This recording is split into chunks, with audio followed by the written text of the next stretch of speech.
Hi, നമ്മളിപ്പോൾ ബോംബെയിലാണുള്ളത്. ഇപ്പോൾ നമ്മൾ ഗുജറാത്തിൽ നിന്ന് എന്തിനാണ് ബോംബെയിൽ വന്നത് അതൊക്കെ ഇന്നലെ നമ്മൾ പോയി നോക്കി തീർത്തു. ഇന്നിപ്പോൾ നമുക്ക് ഇനി പ്രത്യേകിച്ച് ഇവിടെ വേറെ പോയി നോക്കാനൊന്നും ആരും പറഞ്ഞതൊന്നുമില്ല. പക്ഷേ മിഥുനേട്ടനൊരു കോൾ വന്നു. മിഥുനേട്ടൻ അയാളോട് അങ്ങോട്ട് വരാൻ കാണാമെന്നൊക്കെ പറയുന്നുണ്ട്. അപ്പം ഇന്നെന്തായാലും നമുക്ക് ചിലപ്പം മിഥുനേട്ടൻ്റെ കൂടെ ഒന്ന് പോയി നോക്കേണ്ടി വരും. ഇപ്പോൾ എന്തിനാ പോകണേ, എന്താ മൂപ്പരെ പരിപാടി എന്നൊന്നും എന്നോട് പ്രത്യേകിച്ച് പറഞ്ഞില്ല. പക്ഷെ ഇവിടെ എന്തൊക്കെയോ അധോലോക ബന്ധങ്ങൾ ഉണ്ട് എന്നാണ് എനിക്ക് തോന്നുന്നത്. കാരണം ഹിന്ദിയിലാണ് സംസാരിച്ച് എനിക്ക് ഫുള്ളായിട്ട് മനസ്സിലായിട്ടൊന്നുമില്ല. എന്തായാലും ഇന്നത്തെ ഒരു ദിവസം നമുക്ക് മിഥുനേട്ടൻ എങ്ങോട്ടാണോ പോകുന്നത് അങ്ങോട്ടൊന്ന് പോയി നോക്കാം. പോയി നോക്കല്ലേ. പിന്നെ മിഥുനേട്ടൻ ഫോണിൽ വിളിച്ച ആളോട് ധാരാവി എന്നൊക്കെ പറയണത് കിട്ടുന്നു കേട്ടോ. എനിക്കറിയില്ല എന്താ സംഭവം എന്നുള്ളത്. പണ്ട് പുലിവാൽ കല്യാണത്തിലെ കൊച്ചിനീഫ പറഞ്ഞു, ധാരാവിയിൽ തൊണ്ടോട് കൂടിയാണെങ്കിൽ കിഡ്നിക്ക് 50,000, തൊണ്ടില്ലാതെ 75,000. നമ്മൾ മിഥുനേട്ടനെയും കൊണ്ട് ഗുജറാത്തും ബോംബെ ഒക്കെ ഓരോ പേരും പറഞ്ഞ് കറങ്ങിയേനെ. എൻ്റെ കിഡ്നി ഒന്നും കൊടുക്കൂലേക്കും. ചിലപ്പോൾ എന്നെ ഒന്നായിട്ട് കച്ചവടമാക്കാനും സാധ്യത ഉണ്ട്. എന്താ നോക്കുക, പോവാതെ വയ്യ. ഇന്നിവിടെ നല്ല തെളിഞ്ഞ കാലാവസ്ഥ കേട്ടോ. ആകാശമൊക്കെ തെളിഞ്ഞാണ്, സൂര്യനൊക്കെ ഉദിച്ചാണ്. അതുകൊണ്ട് തന്നെ ട്രാവൽ കുറച്ചുകൂടി ഈസിയായി. ഇന്നലെ ഫുള്ള് മഴയായിരുന്നു. അതുകൊണ്ട് തന്നെ റോഡിലൊക്കെ വെള്ളവും ഭയങ്കര ട്രാഫിക് ബ്ലോക്കൊക്കെ ആയിരുന്നു. ഇന്ന് അതിന്നൊക്കെ ഒരു ആശ്വാസമുണ്ട്. ഇന്നലെ വൈകുന്നേരം നമ്മൾ ഹെവി ബ്ലോക്കിൽ വന്ന സ്ഥലമാണ് ഇട്ടത്. നമ്മളെ കടൽപ്പാലത്തിൻ്റെ അപ്പുറത്തുള്ള റോഡാണ്. ഇന്ന് ഈ ഉച്ച സമയം ആയതുകൊണ്ട് തന്നെ ആയിരിക്കും പ്രത്യേകിച്ച് തീരെ ആളില്ല, ഭയങ്കരമായിട്ട് കാലിയായി കിടക്കുകയാണ്. അപ്പോൾ വീണ്ടും നമ്മൾ ഇന്നലത്തെ കടൽപ്പാലം തന്നെ ക്രോസ് ചെയ്ത് വേറൊരു വഴിക്ക് പോവാണ്. ഞാൻ ഇന്നലെ പറഞ്ഞല്ലോ, ഇവിടെ 100 രൂപയാണ് കേട്ടോ ടോള് ഈ ബ്രിഡ്ജ് ഒന്ന് ക്രോസ് ചെയ്യണതിന്. പക്ഷേ ആ 100 രൂപക്ക് വെർത്താണ് ബ്രിഡ്ജ്. കാരണം അത്രയും ട്രാഫിക്കും ഒഴിവാവും, സമയം ഒഴിവാവും, കിലോമീറ്റർ കുറയും. അപ്പോൾ 100 രൂപ കൊടുത്താൽ ഒരു വണ്ടിക്ക് ഇതിൽ പാസ് ചെയ്യാം. ഇന്നലെ നമ്മൾ ഇതേ ഷോട്ടാണ് മറ്റേ കാറിൻ്റെ ബാക്ക് ഗ്ലാസ് വെച്ചെടുത്ത് ഇന്നതിലൂടെ പോകുന്നുള്ള അറിയില്ലേനും. അതുകൊണ്ടാണ് ഇന്നലെ അത് ആഡ് ചെയ്തത്. ഇവിടെ ഇപ്പം ഇന്ന് തെളിഞ്ഞ കാലാവസ്ഥയും കൂടെ ആയതുകൊണ്ട് നല്ല വൃത്തിയിൽ കാണാം ബ്രിഡ്ജ്. ഇതൊരു അടിപൊളി സംഭവം കേട്ടോ. ഇന്നലെ കണ്ടപ്പോൾ എനിക്ക് ഇത്ര മനസ്സിലായില്ലേന്. ഭയങ്കര ഭംഗിയുണ്ട് ഇങ്ങനെ കാണാൻ. ഇന്ന് കാറിൻ്റെ ഫ്രണ്ട് സീറ്റ് തന്നെ പിടിച്ച് എല്ലാം സന്തോഷ് ജോർജ് അങ്ങനെ ചെയ്യണ മാതിരിയാണ് ചെയ്യണത്. ഇപ്പോൾ ഫ്രണ്ട് സീറ്റ് പിടിച്ചാലേ വീഡിയോ എടുക്കാൻ പറ്റുള്ളൂ എന്നൊക്കെ ഇപ്പോൾ മനസ്സിലായി. അതുകൊണ്ടാണ് മൂപ്പര് എവിടെ പോകുമ്പോഴും ഏത് ഗ്രൂപ്പിൻ്റെ ബസ്സിലായാൽ പോലും മൂപ്പര് മുന്നിലെ സീറ്റിലിരിക്കണത്. ഇത് നല്ല രസമാണ് ഇങ്ങനെ കണ്ടുകൊണ്ട് പോവാൻ. ഇന്ന് കടലൊക്കെ ഒന്ന് ശാന്തമാണ് കേട്ടോ. ഇന്ന് മൊത്തത്തിൽ നല്ലൊരു കാലാവസ്ഥയാണ്. വെയിൽ വന്നപ്പോഴത്തേക്ക് ചൂടും ഉണ്ട് കുറച്ച്, എന്നാലും കുഴപ്പമില്ല. പക്ഷേ ഇന്നലെ മഴ കൊണ്ടുള്ള എല്ലാ പ്രയാസങ്ങളും ഉണ്ടായിരുന്നു. പക്ഷേ ചൂടില്ല, നല്ല തണുത്ത കാലാവസ്ഥയാണ്. അത് ശരിയാണ്. ഈ പാലത്തിൻ്റെ മുകളിൽ നിന്ന് നോക്കുമ്പം തൊട്ടപ്പുറത്തുള്ള ഒരുപാട് ചേരി പ്രദേശങ്ങളൊക്കെ കാണാം കേട്ടോ. ഇവിടെ കാര്യമായിട്ട് പുതിയ കുറേ ലൈൻ ഓഫ് റോഡ്സിൻ്റെ പണി നടക്കുന്നുണ്ട് കേട്ടോ. ഇത് കടലിൻ്റെ അടിയിലൂടെ പോകുന്ന തുരങ്കപാതയാണ് എന്നാണ് മനസ്സിലാക്കുന്നത്. കാരണം അണ്ടർ വാട്ടർ റോഡ് നിർമ്മിക്കുന്നുണ്ട്. അതിൻ്റെ ഭാഗമായിട്ടുള്ള അപ്രോച്ച് റോഡുകളുടെ പണിയാണ് നടക്കുന്നത്. എന്തായാലും കുറച്ച് കൊല്ലം കഴിയുമ്പോഴത്തേക്ക് വേറൊരു ലെവലിലായിരിക്കാം ചിലപ്പോൾ ഇവിടുത്തെ റോഡ് സിസ്റ്റമൊക്കെ പോവുക. ഇപ്പം തന്നെ നെക്സ്റ്റ് ലെവൽ പണികളിവിടെ ചെയ്ത് വെച്ചാണ്. ഇത്തിരി കൂടി സപ്പോർട്ട് ഇവർക്ക് കിട്ടിയാൽ ഒരു വേറെ ലെവലിലേക്ക് പോകും സാധനം. ഇതിൽ ആ ബോക്സ് ടൈപ്പായിട്ട് കാണുന്നതാട്ടോ നമ്മുടെ അംബുബായിൻ്റെ വീട്, അംബാനീൻ്റെ വീട്. നമുക്ക് ദൂരത്തുനിന്ന് ഇങ്ങനെ കാണാം. നമ്മളതിൻ്റെ അടുത്തേക്ക് പോകുമെന്നുള്ളത് അറിഞ്ഞൂടാ. അതുകൊണ്ടാണ് ഇപ്പോൾ തന്നെ ഷൂട്ട് ചെയ്ത്. മറ്റൊന്നാണ് റയമണ്ട് ടവർ. അത് റയമണ്ട്സിൻ്റെ ആളെ വീടാണോ നിങ്ങൾക്ക് അറിയില്ല, അല്ലെങ്കിൽ വേറെ എന്തെങ്കിലും സംഭവമാണോ എന്നുള്ളത് അന്വേഷിക്കണം. ഇതാണ് നമ്മളിപ്പോൾ ഈ കാണുന്നതാണ് അംബാനിയുടെ വീട്. ഒരുപാട് പ്രത്യേകതകളുണ്ട്. അതൊക്കെ നിങ്ങൾ പല വീഡിയോസിലും കണ്ടിട്ടും കേട്ടിട്ടൊക്കെ ഉണ്ടാവും. അങ്ങനെ നമ്മളൊരു ടണലിലേക്ക് എൻ്റർ ചെയ്യാണ്.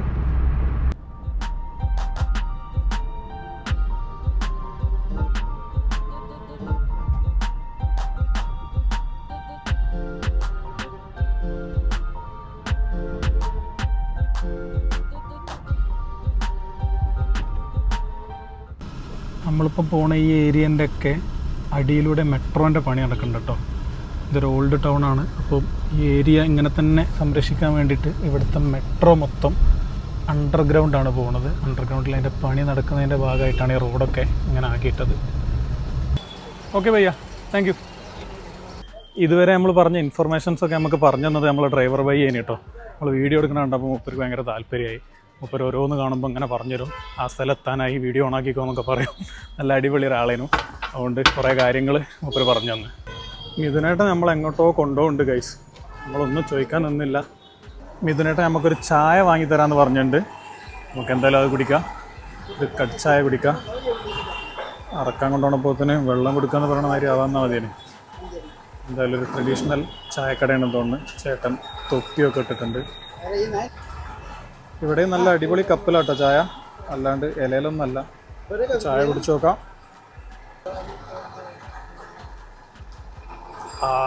നല്ല മധുരമുള്ള ചായ കേട്ടോ. സാധാരണ എത്ര കട്ടിയുള്ള ചായ കുടിക്കാറില്ല, എനിക്ക് വെള്ളം കൂട്ടിയ ചായ ഇഷ്ടം. എൻ്റെ ഒരു ഫ്രണ്ട് ഉണ്ട് ഡാനിക്ക എപ്പോഴും പറയും, എൻ്റെ ചായക്ക് ചായ എന്നല്ല പറയണ്ടേ, ഗ്ലാസ് കേക്കിയ വെള്ളം എന്നാണ് പറയേണ്ടതെന്ന്. കാരണം എനിക്ക് അത്രയും വെള്ളം കൂട്ടിയ ചായ പറ്റുള്ളൂ. ഇത്ര പാലും കട്ടിയൊന്നും എനിക്ക് ആവശ്യമില്ല. പക്ഷേ ചായ നല്ല ചായ കേട്ടോ, അടിപൊളി ചായ. ഇത് ശരിക്കും കടിച്ചായ അല്ല കേട്ടോ, ഇത് ഫുൾ ചായയാണ്. കടിച്ചായ ആ കാണുന്ന ചെറിയ കപ്പിൽ 5 റുപ്യക്ക് കിട്ടും കേട്ടോ ചായ, അതാണ് കടിച്ചായ. മിഥുനേട്ടൻ ചേട്ടനോട് എന്തൊക്കെയോ കാര്യങ്ങൾ ചോദിച്ചറിയുന്നുണ്ട്. എന്താണ് പരിപാടി മുപ്പരുന്നുള്ള ഇപ്പോഴും മനസ്സിലായില്ല കേട്ടോ ഗൈസ്. Thank you.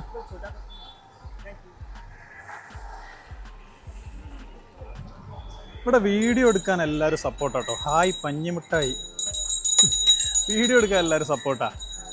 ഇപ്പോഴാണ് ഞാനൊരു കാര്യം ഓർത്ത്, ഇത് പഞ്ഞിമിഠായി അല്ലല്ലോ, ഇതിന് ബോംബെ മിഠായി എന്നല്ല പറയൽ. വെറുതെ അല്ല കേട്ടോ, ഇതിൻ്റെ ഉത്ഭവം ഇവിടെ നിന്നാണല്ലോ. ഇവിടെ ഈ ബോംബെ മിഠായിക്കാരെ കുറേ കാണുന്നുണ്ട്. ഇവിടേക്ക് എത്തുമ്പോഴാട്ടോ നമുക്ക് കറക്റ്റ് ഒരു ബോംബേൻ്റെ ഫീൽ കിട്ടണേ. ഇതുവരെ നമ്മൾ പോയ സ്ഥലത്തൊക്കെ നമുക്കൊരു മുംബൈ ഫീലാണ് ഉണ്ടാവുക. ഇവിടെയാണ് ഒരു ടിപ്പിക്കൽ ബോംബെ ലുക്ക് കിട്ടുന്നത്. നമ്മളെ പഴയ ജയറാമേട്ടൻ്റെയും ലാലേട്ടൻ്റെയൊക്കെ പടത്തിൽ കാണുന്ന ബോംബെ. ഏതൊരു പടത്ത് പറഞ്ഞല്ലോ, രക്തത്തിൻ്റെ മണമുള്ള ബോംബെ എന്ന് പറയില്ലേ. ഈ മഞ്ഞയും കറുപ്പുള്ള ടാക്സിയും ഈ തിരക്കുള്ള സിറ്റിയും അതേപോലെ ഇങ്ങനത്തെ ബിൽഡിങ്ങുകളും ഫ്ലാറ്റുകളൊക്കെ കാണുമ്പോഴാണ് നമുക്ക് ആ ബോംബെ എന്നുള്ളൊരു സാധനം, ടിപ്പിക്കൽ ബോംബെ എന്നുള്ള സാധനം കിട്ടണത്. എന്തായാലും മിഥുനേട്ടൻ എന്ത് പണിക്ക് വന്നതാണെങ്കിലും ഇവിടെയൊക്കെ ഒന്ന് കാണാൻ പറ്റി. ബിൽഡിങ്ങുകൾക്കൊക്കെ പഴയ ബോംബെൻ്റെ ലുക്കാണെങ്കിലും ഇവിടുത്തെ എന്താ പറയുക, പബ്ലിക് ട്രാൻസ്പോർട്ടേഷനൊക്കെ ഇലക്ട്രിക്കുമായാണ്, പുതിയ മോഡൽ വണ്ടികളുമാണ്. ആ പഴയ ടൈപ്പ് ബസ് ഇവിടെ കാണുന്നില്ല കേട്ടോ. ഈ കാണുന്ന പോലുള്ള ഫ്ലാറ്റുകളിലൊക്കെ പണ്ടത്തെ നമ്മളെ നായകന്മാർ താമസിക്കണമൊക്കെ നമ്മൾ സിനിമയിൽ കണ്ടിട്ടുണ്ട്. ഈ ഒരു ഏരിയയിൽ എന്താണ് മിഥുനേട്ടൻ്റെ പരിപാടി എന്നുള്ള കാര്യം മാത്രമാണ് നമുക്ക് സംശയം. ഇന്നത്തെ ലഞ്ച് നമ്മൾ ഒരു മാംഗോ ജ്യൂസിലേക്ക് ഒതുക്കി. കാരണം ഇന്നലത്തെ മാതിരിയല്ല, ഇവിടെ നിന്ന് നല്ല ചൂടാണ്, വെയിലും ചൂടൊക്കെയാണ്. അതുകൊണ്ട് ജ്യൂസ് ആക്കാമെന്ന് വിചാരിച്ചു. ഇവിടെ എന്ത് സാധനത്തിനും നല്ല മധുരം കേട്ടോ. ചായക്കാണെങ്കിലും ശരി, ജ്യൂസിനൊക്കെ ആണെങ്കിലും മധുരം നല്ല കൂടുതലാണ്. അതേപോലെ കറിക്കൊക്കെ ഉപ്പും കൂടുതലാണ്. ഇവിടെ ഒരു മാംഗോ ജ്യൂസിന് 170 റുപ്യാണ് കേട്ടോ. 2 മാംഗോ ജ്യൂസ് കുടിച്ചതിന് 356 റുപ്യാണ്. മാംഗോ ഷെയ്ക്കല്ല, ജ്യൂസാണ്.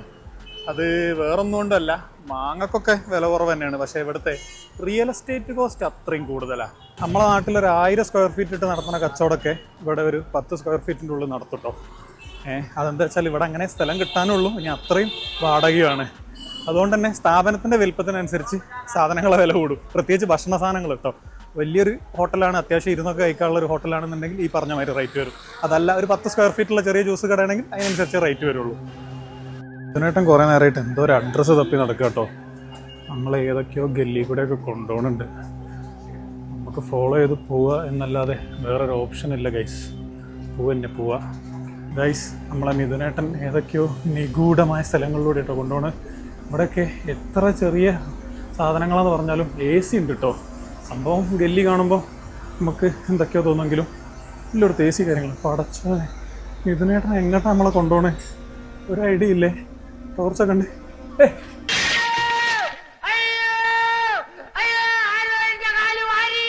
ആരും പേടിക്കണ്ട, എനിക്ക് പരിക്കൊന്നും പറ്റില്ല.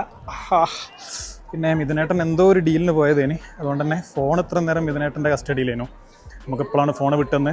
എന്നിട്ട് നമ്മളെ പിണക്കം മാറ്റാൻ വേണ്ടി നമ്മളെ ഗേറ്റ് വേ ഓഫ് ഇന്ത്യയിലേക്ക് കൊണ്ടുവന്നതാണ്. ഇവിടേക്ക് ഒന്ന് കാണിച്ചു തരാമെന്ന് പറഞ്ഞു. ഞാൻ ഇത്രയും കാലം ബോംബെയിൽ പല ആവശ്യത്തിന് വന്നിട്ടുണ്ടെങ്കിലും ഈ സ്ഥലത്തൊന്നും വന്നു നോക്കിയില്ല. അപ്പോൾ ഗേറ്റ് വേ ഓഫ് ഇന്ത്യ ഒക്കെ കാണിച്ചിട്ട് തൊട്ടടുത്ത ഹോട്ടലിന് എന്തോന്ന് വാങ്ങിത്തരാമെന്ന് പറഞ്ഞു. ഇതാണ് ഗേറ്റ് വേ ഓഫ് ഇന്ത്യ. ഇതിൻ്റെ തൊട്ടടുത്താണ് ഹോട്ടൽ താജ്. പണ്ട് ഭീകരാക്രമണം നടന്ന ന്യൂസൊക്കെ എല്ലാവരും കേട്ടിട്ട് ഈ ഹോട്ടൽ എല്ലാവർക്കും പരിചയമായിരിക്കും.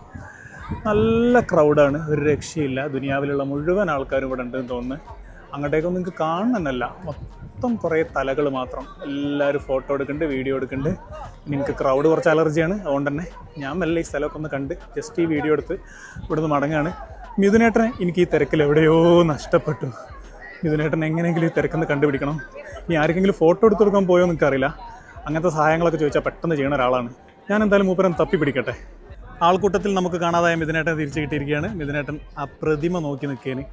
അങ്ങനത്തെ ഒരു പ്രതിമ മിഥുനേട്ടൻ്റെ മുക്കത്ത് PC ജംഗ്ഷനിൽ വെക്കണം എന്നാണ് മിഥുനേട്ടൻ്റെ അഭിപ്രായം. മിഥുനേട്ടൻ അറ്റാക്ക് മോഡ് ഓൺ ആക്കിയാണ് ഗൈസ്, അക്രമാസക്തനായി നടക്കൊക്കെ. ആക്ച്വലി മിഥുനേട്ടൻ്റെ പണക്കം മാറ്റാൻ വേണ്ടി എനിക്ക് ഇതിലൂടെ ഒരു ബോട്ട് റൈഡ് ബുക്ക് ചെയ്യാൻ പോയതേന്. പക്ഷേ വന്നപ്പോൾ എന്നോട് പറഞ്ഞാൽ എന്താ പറയുക, ബോട്ടില്ല, ജെട്ടി അടക്കം കടലെടുത്ത് പോയി എന്നാണ്. കാരണം ഇവിടെ കടൽ കുറച്ച് ക്ഷോഭിച്ച് നിൽക്കുകയാണല്ലോ, അതുകൊണ്ട് ബോട്ടില്ല, ബോട്ടിൻ്റെ ജെട്ടി വരെ കാണാനില്ല ആരുടെ പോയി നോക്കിയപ്പോൾ. അതുകൊണ്ട് നമ്മൾ നല്ല ഇവിടുന്ന് തിരിച്ചു പോകാനുള്ളൊരു ശ്രമത്തിലാണ്. പിന്നെ ഞാൻ പറഞ്ഞു പണക്കൊക്കെ വേണമെങ്കിൽ മാറ്റാം, എനിക്ക് ഈ താജിൽ ഒരു ദിവസം റൂം എടുത്തെന്നാൽ മതി എന്ന് പറഞ്ഞാണ്. അങ്ങനെയാണെങ്കിൽ ഈ പിണങ്ങി നിന്നോന്ന് എന്നോട് പറഞ്ഞ്. ഇതൊക്കെ ഇതിൻ്റെ അകത്തേക്ക് കയറാൻ വേണ്ടി ക്യൂ നിൽക്കുന്ന ആൾക്കാരാണ് കേട്ടോ. ഓൾറെഡി അവിടെ 2 തൃശ്ശൂർ പൂരത്തിനുള്ള ആളുണ്ട്. ഇവരെ കൂടി അങ്ങോട്ട് കയറി എന്താവെന്ന് പഠിച്ചാനറിയാം. ഏതായാലും കറക്റ്റ് ടൈമിനാണ് ഞാൻ അതിന് എസ്കേപ്പ് ചെയ്ത്. മിഥുനേട്ടൻ നമുക്ക് തൊട്ടടുത്ത ഫേമസ് ഹോട്ടലിൽ നിന്ന് ഭക്ഷണം വാങ്ങി തരാമെന്ന് പറഞ്ഞപ്പോൾ ഞാൻ വിചാരിച്ച ഏതോ അടിപൊളി ഹോട്ടലാണ്. മിഥുനേട്ടൻ പറഞ്ഞ ഹോട്ടൽ ഇതാണ്. ഇവിടുന്ന് പാവ് ബജി വാങ്ങി തരുന്ന കാര്യം മിഥുനേട്ടൻ പറഞ്ഞത്. ഓൻ തന്നെ തിന്നാൽ മതി ഇവിടുന്ന് പാവ് ബജി, എനിക്ക് വേണ്ട. എന്താ ഇത്, ഇതിനൊന്നും പണക്കം മാറിയാൽ പിന്നെ എൻ്റെ പണക്കത്തിന് എന്ത് വിലയുള്ളത്. ഇതാണ് കേട്ടോ ഞാൻ ഗുജറാത്തിൽ നിന്ന് കണ്ടെന്ന് പറഞ്ഞ് എനിക്ക് വീഡിയോ എടുക്കാൻ പറ്റാത്ത ബസ്. ഇലക്ട്രിക് ഡബിൾ ഡെക്കർ ബസ്സാണ്. ഇതിൽ നമുക്ക് ടിക്കറ്റ് എടുത്ത് കയറാൻ പറ്റും, പക്ഷേ ഇവിടുന്ന് ടിക്കറ്റ് എങ്ങനെയാണെന്നൊന്നും അറിയില്ല. എന്തായാലും മിഥുനേട്ടൻ അതിൽ കയറാനൊരു ചാൻസ് ഉണ്ടാക്കി തരാമെന്ന് പറഞ്ഞു. എങ്ങനെയെങ്കിലും നമ്മളെ പണക്കം മാറ്റുക എന്നുള്ളതാണ് മിഥുനേട്ടൻ്റെ ആവശ്യം. അപ്പോൾ നോക്കട്ടെ എങ്ങനെ ടിക്കറ്റ് എടുക്കുക എന്നുള്ളത്. ടിക്കറ്റ് കിട്ടുകയാണെങ്കിൽ നമുക്ക് ചെറിയൊരു റൈഡ് എടുക്കാം. മിഥുനേട്ടൻ കണ്ടക്ടറോട് സംസാരിക്കുന്നുണ്ട്. എന്താണ് ഡീലായതെന്ന് എനിക്ക് അറിയില്ല. എന്താണെങ്കിലും കയറാൻ ചാൻസ് കിട്ടുകയാണെങ്കിൽ നമുക്ക് മുകളിൽ കയറിയിരുന്ന് ഒരു വീഡിയോ എടുക്കാൻ പറ്റുമോ നോക്കാം. ഓക്കെ ഗൈസ്, മിഥുനേട്ടനെ ഡീലാക്കിയിരിക്കുകയാണ്. നമ്മൾ ബസ്സിലേക്ക് കയറുകയാണ്. അപ്പോൾ നമ്മൾ മുകളിൽ തന്നെ സീറ്റ് പിടിക്കാൻ പോവാണ്. നമുക്ക് ഫ്രണ്ടിൽ തന്നെ സീറ്റ് കിട്ടിയിരിക്കുകയാണ്. മിഥുനേട്ടൻ കണ്ടക്ടറുമായിട്ട് നടത്തിയ ഡീലിൽ ഫ്രണ്ട് സീറ്റ് കിട്ടിയിരിക്കുകയാണ്. പക്ഷേ ചെറിയൊരു പ്രശ്നം എന്താ വെച്ചാൽ ഗ്ലാസ് ചില സാധനങ്ങളൊക്കെ ഉണ്ട്. ഒക്കെ ബോട്ടും കാര്യങ്ങളാണ് ഉണ്ടായിരുന്നതെന്നാണ് മിഥുനേട്ടൻ പറയുന്നത്. ഇന്ന് കടൽ ഭയങ്കര ശോഭിച്ചുകൊണ്ട് ബോട്ടും ഇല്ല, ബോട്ടിൻ്റെ ജെട്ടിയും ഇല്ല, ഒന്നുമില്ല. അതുകൊണ്ട് തന്നെ നമ്മൾ ഈ ബസ് റൈഡ് എടുത്തു. ഇത് ഒരാൾക്ക് 150 റുപ്യ ടിക്കറ്റുള്ള റൈഡാട്ടോ, 2 ആൾക്ക് 300 റുപ്യ. ഇത് ഗേറ്റ് വേ ഓഫ് ഇന്ത്യൻ്റെ മുന്നിൽ നിന്ന് താജ് ഹോട്ടലിൻ്റെ മുന്നിൽ നിർത്തിയിട്ടുണ്ടാവും. ഇവിടെ നിന്ന് എടുക്കുന്ന റൈഡാണ്. 1 മണിക്കൂർ നേരം മുംബൈയിലെ കുറേ ഹിസ്റ്റോറിക് ഡെസ്റ്റിനേഷനുകളൊക്കെ നമുക്ക് ബസ്സിലിരുന്നുകൊണ്ട് തന്നെ അങ്ങനെ കാണാം. നല്ലൊരു സ്കീമാണ്. ഓക്കെ, അങ്ങനെ നമ്മുടെ ബസ് നീങ്ങി തുടങ്ങിയിരിക്കുകയാണ്. ഇവിടെ ഒക്കെ ആൾക്കാരാണ് കേട്ടോ. ഇവിടെ നിൽക്കുന്ന ആൾക്കാർ ഇടക്കിടക്ക് കടൽ വന്ന് കുളിപ്പിച്ച് പോകുന്നുണ്ട് ഫ്രീ ആയിട്ട്. പക്ഷെ എന്നാലും ആൾക്കാർ പിന്നെയും വന്ന് നിൽക്കുന്നുണ്ട്. ഇതാണ് നേരത്തെ കാണിച്ച താജ് ഹോട്ടൽ. നമ്മളിങ്ങനെ പോവാണ്. 1 മണിക്കൂർ ഈ റൈഡിനുണ്ട്. എന്തായാലും ഒന്ന് പോയി നോക്കുക. നമുക്ക് ഇതേപോലെ ഷട്ടിൽ സർവീസ് നടത്തുന്ന ഒരുപാട് ബസ്സുകൾ കാണാം. എല്ലാം പല പല ഡെസ്റ്റിനേഷനിൽ ഇതേപോലെ സിറ്റി ടൂർ നടത്താൻ വേണ്ടിയിട്ട് ആൾക്കാരെയും കൊണ്ട് പോണ വണ്ടികളാണ്. ഇതിപ്പം ഏതോ ഒരു സ്ഥലത്ത് എത്തിയിട്ടുണ്ട്. ഇവിടെ ഫുൾ പോലീസ് വണ്ടികളാണ്. എന്തോ സ്പെഷ്യൽ സ്ഥലമാണെന്ന് തോന്നുന്നുണ്ട്. ഈ ബസ്സിൽ നമ്മൾ ഓരോ സ്ഥലത്തെത്തുമ്പോഴും അതിൻ്റെ തൊട്ടടുത്ത് എന്താണ് കാഴ്ച ഉള്ളതെന്നും അതെന്താ സംഭവം എന്നൊക്കെ നമുക്ക് ഡ്രൈവറോ കണ്ടക്ടറോ ഏതോ ഒരാൾ മൈക്കിൽ അനൗൺസ് ചെയ്ത് പറഞ്ഞു തരും. അതുകൊണ്ട് നമുക്ക് നമ്മളെ സൈഡിലുള്ള സംഗതികൾ എന്താണെന്നൊക്കെ പെട്ടെന്ന് മനസ്സിലാക്കാൻ പറ്റും. പക്ക ഒരു ടൂറിസ്റ്റ് റൈഡ് തന്നെയാണ് കേട്ടോ. അതായത് ഒരു സിറ്റി ടൂർ ബസ് എങ്ങനെയാണോ ഓപ്പറേറ്റ് ചെയ്യണത് അതേപോലെ തന്നെയാണ് ഓപ്പറേറ്റ് ചെയ്യണത്. ഗവൺമെൻറ് സർവീസ് ആണെന്ന് മാത്രം. കണ്ടോ, ഒബ്രോയ് ഹോട്ടലാണ് സൈഡിലുള്ളത്. Nariman Point, Marine Drive, Oberoi hotel ഒക്കെ വിളിച്ച് പറയുന്നുണ്ട് കേട്ടോ. അടിപൊളി സർവീസാണ്. ഇതിപ്പോൾ നമ്മൾ മറൈൻ ഡ്രൈവിലൂടെയാണ് പോയിക്കൊണ്ടിരിക്കുന്നത്. ഇതാണ് ഒബ്രോയ് ഹോട്ടൽ. അയ്യോ എൻ്റെ അമ്മ, ഇതിൻ്റെ ഗ്ലാസ് ഒന്നും പൊട്ടാത്ത എന്താണെന്ന് അറിയില്ല, ടഫൻ ഗ്ലാസ് ആണെന്ന് തോന്നുന്നത്. ഇതാണ് ഒബ്രോയ് ഹോട്ടൽ. മറൈൻ ഡ്രൈവിലൂടെ ഇങ്ങനെ പോയിക്കൊണ്ടിരിക്കുകയാണ്. നല്ല രസമായിട്ടൊന്നും ഇങ്ങനെ കാഴ്ച കാണാൻ. ഇതെന്തായാലും എടുത്ത മുതലായി. ഇതോടുകൂടി മിഥുനേട്ടനോടുള്ള പണക്കം നമ്മൾ ഔദ്യോഗികമായിട്ട് അവസാനിപ്പിച്ചതായിട്ട് പ്രഖ്യാപിക്കുകയാണ്. നമുക്ക് ഈ റൈഡ് എടുത്തതുകൊണ്ട് ഒരു 3D പടം കണ്ട ഇഫക്റ്റാണ്. ഗ്ലാസ് മേലേക്കൊക്കെ കൊമ്പ് ഇങ്ങനെ വന്ന് അടിച്ച് കയറുക. ഇപ്പോഴാണ് കേട്ടോ മനസ്സിലായി. ഈ സ്ഥലമാണ് നമ്മൾ യൂട്യൂബ് ഷോർട്സിലും ഇൻസ്റ്റാഗ്രാം റീൽസിലൊക്കെ ഹിന്ദിക്കാർ വീഡിയോ ഇടുന്ന സ്ഥലം കണ്ടു കേട്ടോ. ഹിന്ദിക്കാരെ വീഡിയോ കാണുകയല്ലേ, ഒരാൾ ഒരു പെണ്ണിൻ്റെ കൂടെ നടന്നു പോകും, ആ പെണ്ണിനെ വേർത്തം പിടിച്ചോണ്ടോണ വേർത്തം തല്ലും. ഇതൊന്നായിട്ട് ഒരു ബന്ധമില്ലാത്ത ഒരുത്തം വന്നിട്ട് അവസാനം വരെ എല്ലാവരും കൊന്ന് ആ പെണ്ണിനെയും കൊണ്ടുപോകും. ഇതൊക്കെ കഴിഞ്ഞ് 1-2 നടന്നു പോകുമ്പം ആ മരിച്ചു വീണ് എല്ലാവരും എണീച്ച് കൈയടിക്കും. ഒക്കെ നടക്കുന്ന ഷൂട്ട് ചെയ്യണത് ഇവിടുന്ന് കേട്ടോ. വേറൊരു നാട്ടിൽ ഞാൻ ശ്രദ്ധിക്കാത്തൊരു സാധനമാണ്. ഇവിടെ മുംബൈ പോലീസിൻ്റെ ഒരു പരസ്യമുണ്ട്. മുംബൈ പോലീസ് സിനിമ അല്ല കേട്ടോ, ഒറിജിനൽ മുംബൈ പോലീസിൻ്റെ ഒരു പരസ്യം ബോർഡിംഗ് ആയിട്ട് കൊടുത്തത്. ഗവൺമെൻറ് നല്ലോണം പോലീസിനെ പ്രൊമോട്ട് ചെയ്യുന്നുണ്ട്. കാരണം എന്താ വെച്ചാൽ ഇവിടെ ഏറ്റവും കൂടുതൽ റോട്ടിലിറങ്ങിയാൽ നമുക്ക് പോലീസുകാരെയും CRPF കാരെയാണ് കാണുന്നത്. അത്രയും സുരക്ഷിതമായൊരു നഗരമാണിത്. ഇതുപോലത്തെ ബസ് സ്റ്റോപ്പുകൾ കുറേ കാണാം. അതൊക്കെ സ്മാർട്ട് ബസ് സ്റ്റോപ്പാണ്, ഹൈടെക് ബസ് സ്റ്റോപ്പുകളാണ്. അവിടെ ചാർജ് ചെയ്യാനും കാര്യങ്ങൾക്കൊക്കെ സൗകര്യമുണ്ട്. വൈഫൈ ഫ്രീ ആയിട്ട് കിട്ടുമോ എന്നുള്ളത് എനിക്കറിയില്ല, പോയി നോക്കുക തന്നെ വേണം. അപ്പോൾ നമ്മൾ ബസ്സിൽ നിന്ന് പുറത്തിറങ്ങുകയാണ്. ഈ ബസ് ഇവിടെ പല സ്ഥലത്തും നിർത്തി കൊടുക്കുന്നുണ്ട്. അപ്പോൾ നമുക്ക് കയറിയ സ്ഥലം വരെ പോകണ്ടല്ലോ. भैया नेक्स्ट स्टॉप किधर है? नेक्स्ट स्टॉप किधर है?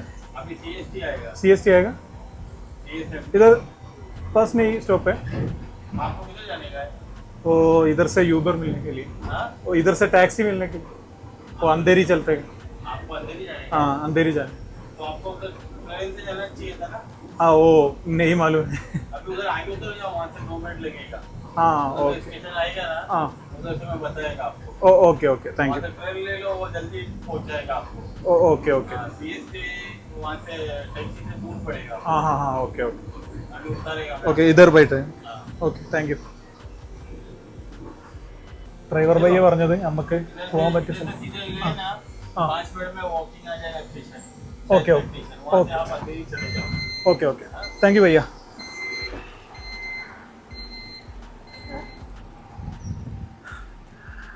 ഹാ ഇതാണ് കേട്ടോ നമ്മൾ ഇതുവരെ റൈഡ് നടത്തിയ ബസ്. നമ്മളെ ഡ്രൈവർ ഭയ്യ ഇവിടെ ഇറക്കി തന്ന് ട്രാഫിക് സിഗ്നലിൽ നിർത്തിയതാണ്, സ്റ്റോപ്പൊന്നുമല്ല. പക്ഷേ നമുക്ക് അന്തേരിയിലേക്കാണ് പോകേണ്ടതെന്ന് പറഞ്ഞപ്പോൾ ഇവിടെ ഇറങ്ങിക്കോ, കുറച്ച് നേരം നടന്നാൽ ട്രെയിനും കിട്ടും, ഇനി വേണ്ടേ ടാക്സി എടുത്ത് പോവാം. അപ്പോൾ വലിയൊരു ഉപകാരമായി. ഒരുപാട് ദൂരം അല്ലെങ്കിൽ നമ്മൾ വെറുതെ നടക്കേണ്ടി വരും. എന്തായാലും ഭയങ്കര അടിപൊളി ഒരു റൈഡേനു. നല്ല സ്റ്റാഫും എല്ലാ കാര്യങ്ങളും കറക്റ്റ് പറഞ്ഞു തരുന്ന സ്റ്റാഫുമാരുമാണ്. സൂപ്പർ. നല്ല വൃത്തിയാക്കി വെച്ചിട്ടുണ്ട് ഈ ഏരിയ ഒക്കെ. ഈ അടുത്ത് പണി കഴിപ്പിച്ചാണ് തോന്നുന്നുണ്ട്. നല്ല ഇൻ്റർലോക്കൊക്കെ ഇട്ട് അടിപൊളിയാക്കി വെച്ചാണ്. നമ്മളിങ്ങനെ നടക്കുകയാണ് നമ്മളെ ഡ്രൈവർ ഭയ്യ പറഞ്ഞ റെയിൽവേ സ്റ്റേഷൻ്റെ അടുത്തേക്ക്. എന്താണ് റെയിൽവേ സ്റ്റേഷൻ എന്നുള്ളൊരു എക്സ്പീരിയൻസും കൂടി കിട്ടുമല്ലോ. ഇതാണ് ചർച്ച് ഗേറ്റ് റെയിൽവേ സ്റ്റേഷൻ. നമ്മളെ ഡ്രൈവർ ഭയ്യ പറഞ്ഞ സ്റ്റേഷൻ ഇതാണ്. ഇതിനേട്ടൻ പറഞ്ഞാൽ നമുക്ക് ട്രെയിനിൽ തന്നെ പോവാം, എന്തായാലും ഈ മുംബൈയിലെ സബർബൻ ട്രെയിൻ ഈ ഒന്ന് എക്സ്പീരിയൻസ് ചെയ്യണം എന്നാണ്. അതിലെന്തോ ഒരു അർത്ഥം വെച്ച് പറഞ്ഞ മാതിരി ഫീൽ ചെയ്യുന്നുണ്ട്. ചിലപ്പം ഇതോടുകൂടി എനിക്ക് ബോംബെയിലേക്ക് വരാനുള്ള പൂതി നഷ്ടപ്പെടുമെന്നാണ് എൻ്റെ സംശയം. ഞാൻ പണ്ട് കുറച്ച് വീഡിയോസിലൊക്കെ കണ്ടിട്ടുണ്ട് മുംബൈയിലെ ഒരു ട്രെയിനിൻ്റെ തിരക്ക്. ആ ട്രെയിനാണ് ഈ സബർബൻ ട്രെയിൻ എന്നാണ് എനിക്ക് മിഥുനേട്ടൻ്റെ കണ്ണും മൂറും കണ്ടിട്ട് തോന്നുന്നത്. ഇവിടെ ഒരു ഓട്ടോമാറ്റിക് വെൻഡിങ് മെഷീൻ ഉണ്ട്. അതിൽ നമ്മൾ മാപ്പിൽ നമുക്ക് പോകേണ്ട സ്ഥലം അടിച്ചു കൊടുത്ത് ടിക്കറ്റ് എടുക്കാം. 10 റുപ്യയുള്ളൂ ഇവിടുന്ന് അന്തേരിയിലേക്ക്. ചർച്ച് ഗേറ്റിൽ നിന്ന് 10 റുപ്യക്ക് നമുക്ക് ഈ സബർബൻ ട്രെയിനിലൊന്ന് ട്രാവൽ ചെയ്ത് നോക്കാം. പേയ്മെൻറ്റ് UPIയിൽ കൊടുത്താൽ മതി. താഴത്തത് അവിടെ ടിക്കറ്റ് വരും. നമ്മളെ സബർബൻ ട്രെയിനിൽ യാത്ര ചെയ്യിപ്പിക്കാം എന്നുള്ള മിഥുനേട്ടൻ്റെ ഉദ്ദേശശുദ്ധിയെ നമ്മൾ സംശയിക്കേണ്ടിയിരിക്കുന്നു. ഇതൊരു വൻ സ്ഥലാട്ടോ, ഒന്നും മനസ്സിലാവണില്ല. വമ്പൻ കാഴ്ചയാണ് സംഭവം, അത് ശരിയാണ്. ഇവിടെ ഓരോ പാർക്കിംഗ് ലോട്ടിലേക്കൊക്കെ വന്ന് നിർത്തണ മാതിരി വരിക്ക് ട്രെയിൻ വന്ന് നിർത്തുന്നുണ്ട്. ജനങ്ങളിങ്ങനെ ഒഴുകുന്നുണ്ട്. എല്ലാവരും ഏതൊക്കെയോ ട്രെയിനിൽ പോയി കയറുന്നുണ്ട്. ഇതൊക്കെ നോക്കിയും കണ്ട് തന്നെയാണോ കയറുന്നതെന്ന് എനിക്കൊരു ഐഡിയ ഇല്ല. ഈ ട്രെയിനും ഇതിൻ്റെ റീൽസും ഷോർട്സൊക്കെ ഞാൻ കണ്ടിട്ടുണ്ട്, അതല്ലാതെ ഈ ട്രെയിൻ ആദ്യമായിട്ട് കാണുകയാണ്. ഇത് ഈ ട്രെയിനിൻ്റെ സ്റ്റാർട്ടിംഗ് പോയിന്റ് ആണ് കേട്ടോ. ഇവിടെ നിന്നാണ് ട്രെയിൻ സ്റ്റാർട്ട് ചെയ്യണത്. എന്നിട്ട് തന്നെ ഈ തിരക്കുണ്ട്. ഇതൊക്കെ അടുത്ത സ്റ്റോപ്പിലെത്തുമ്പോൾ എന്താ സംഭവിക്കുക എന്നുള്ളത് പഠിച്ചവൻ തന്നെ അറിയുള്ളൂ. ഏട്ടൻ ഈ ബോഗിയിൽ കയറിപ്പോയിണ്, അതുകൊണ്ട് നമുക്ക് ഈ ബോഗിയിൽ കയറാം. ഇവിടെ വലിയൊരു പ്രശ്നം കാണുന്നില്ല. ഇതിനേട്ടനേടെ ഇത് മൊത്തം ആളാവുന്നേ ഉള്ളൂ. യെസ് മിഥുനേട്ടൻ. ഓക്കെ മിഥുനേട്ടൻ ലാസ്റ്റ് ബെഞ്ചിൽ തന്നെ സീറ്റ് പിടിച്ചാണ്. ട്രെയിനിൽ ഇപ്പോൾ അത്യാവശ്യം ആൾക്കാരൊക്കെ ഫുള്ളായിട്ടോ. ഒരു സ്റ്റേഷൻ കഴിഞ്ഞപ്പോഴത്തേക്ക് കുറച്ചൊക്കെ ഫുള്ളായി. എന്നാലും ഭയങ്കര റഷ് എന്നൊന്നും പറയാനില്ല, കുറച്ചുകൂടി സുഖമുണ്ട്. ഞാൻ വിചാരിച്ചത് ഇത് എന്താ പറയുക, നിൽക്കാൻ സ്ഥലമില്ലാത്ത അവസ്ഥ ആവുന്നു. പിന്നെ ട്രെയിനിൻ്റെ ഗ്ലാസ്സൊക്കെ ഗ്രില്ലിട്ട് പ്രൊട്ടക്റ്റ് ചെയ്താണ്. എനിക്ക് തോന്നുന്നത് പുറത്തുനിന്നൊന്നും കൈയിട്ടെടുത്ത് ഓടാതെക്കാനാണ് തോന്നുന്നുണ്ട്. ഫുൾ ഗ്രില്ലിട്ട്. ഇവിടെ ട്രെയിനിൽ നമുക്ക് സ്ക്രീനിൽ ഇങ്ങനെ കാണിക്കും കേട്ടോ അടുത്ത സ്റ്റേഷൻ ഏതാണെന്നുള്ളത്. വലിയ സൗകര്യമാണ് സംഭവം. ജനറൽ ട്രെയിനാണെങ്കിലും എല്ലാ ഡിജിറ്റൽ ഡിസ്പ്ലേകളും ഇതിൻ്റെ ഉള്ളിലുണ്ട്. ട്രെയിനിൽ അത്യാവശ്യം തിരക്കായി തുടങ്ങി. ഷോർട്സിലൊക്കെ കാണുന്ന പോലുള്ള അവസ്ഥയിലേക്ക് എത്തിയ ട്രെയിൻ ഇതാണ് കേട്ടോ. നമ്മൾ ചർച്ച് ഗേറ്റ് ടു അന്തേരി വരെ എടുത്ത ടിക്കറ്റ് 10 രൂപയുള്ളൂ. നമ്മൾ യൂബറിലാണെങ്കിൽ ഏതാണ്ട് ഒരു 300-400 റുപ്യ കൊടുക്കണം ഈ സമയത്ത്. അപ്പോൾ ദാദർ റെയിൽവേ സ്റ്റേഷനിലെത്തി. ഇവിടുന്ന് അത്യാവശ്യം നല്ല ജനം ഇതിൻ്റെ ഉള്ളിൽ കയറുന്നുണ്ട് കേട്ടോ.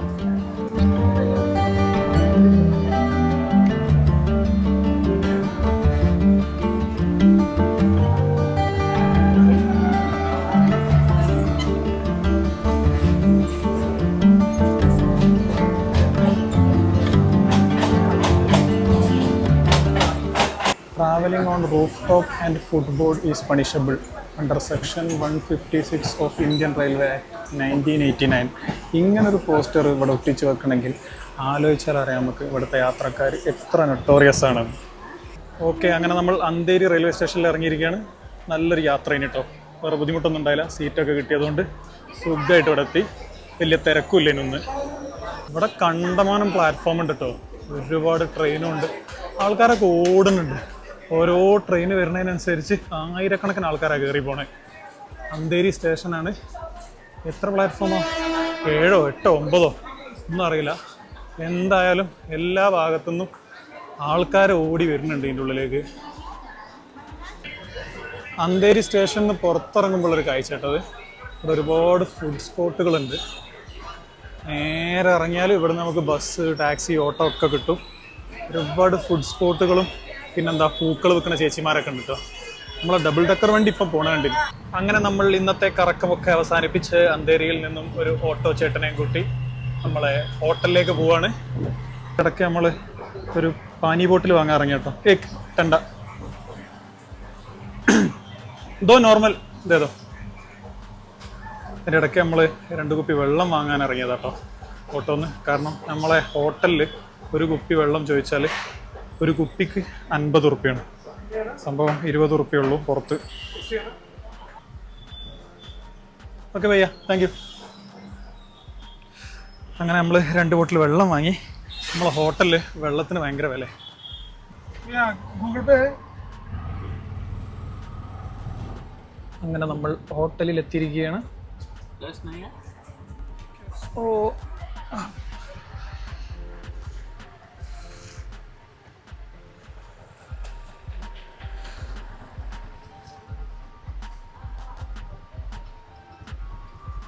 ഓക്കെ ഭയ്യ, താങ്ക് യു. അങ്ങനെ ഹോട്ടലിലെത്തി. ഇന്നത്തെ ദിവസം വളരെ സക്സസ്ഫുൾ ആയിട്ട് പൂർത്തിയാക്കിയിരിക്കുകയാണ്. അങ്ങനെ ഇന്നത്തെ കറക്കമൊക്കെ കഴിഞ്ഞ് നമ്മൾ റൂമിലെത്തി. ഇന്ന് നമ്മൾ എന്താണ് പോയി നോക്കണമെന്ന് അറിയാണ്ടാണ് പോയി നോക്കിയത്. കാരണം ഇന്ന് നമ്മൾ മിഥുനേട്ടനെ ഫോളോ ചെയ്ത് പോയതാണ്. സംഭവം നമ്മൾ മിഥുനേട്ടൻ എങ്ങോട്ടാണ് പോകണമെന്ന് പോയി നോക്കിയതാണെങ്കിലും നമ്മൾ വീഡിയോ എടുത്ത മിഥുനേട്ടൻ അത്ര ഇഷ്ടമായില്ല. അത് നിങ്ങൾ വീഡിയോയിൽ കണ്ടിട്ടുണ്ടാവും. പക്ഷെ എന്നാലും 2 കൊണ്ടാലെന്താ, മിഥുനേട്ടൻ നമ്മൾ ഇടയ്ക്ക് കൊണ്ടുപോയി. ഇന്നാണ് ശരിക്കും നമ്മൾ ഒരുപാട് സംഗതി പോയി നോക്കി. അതുകൊണ്ട് നമുക്കിന്ന് അതൊക്കെ കാണാൻ പറ്റി. അപ്പോൾ ഈ എപ്പിസോഡോടെ ക്ലോസ് ചെയ്യാണ്. നമ്മൾ നാട്ടിൽ നിന്ന് പോന്നിട്ട് കുറേ ദിവസമായി. അതുകൊണ്ട് തന്നെ എന്താണ് നാളത്തെ പരിപാടി എന്നുള്ളത് നാളെ രാവിലെ എണീച്ചിട്ട് ആലോചിക്കണം. എന്നാലും എന്തെങ്കിലും വേറെ പോയി നോക്കാനുണ്ടോ എന്നുള്ളത് നമ്മൾ അന്വേഷിക്കുന്നുണ്ട്. എന്നാൽ വീട്ടിൽ നിന്ന് പോന്നിട്ട് കുറേ ദിവസമായി. അതുകൊണ്ട് തന്നെ കൺഫ്യൂഷനാണ്. എന്തായാലും നാളെ ഒരു തീരുമാനം എടുക്കണം. Okay, by.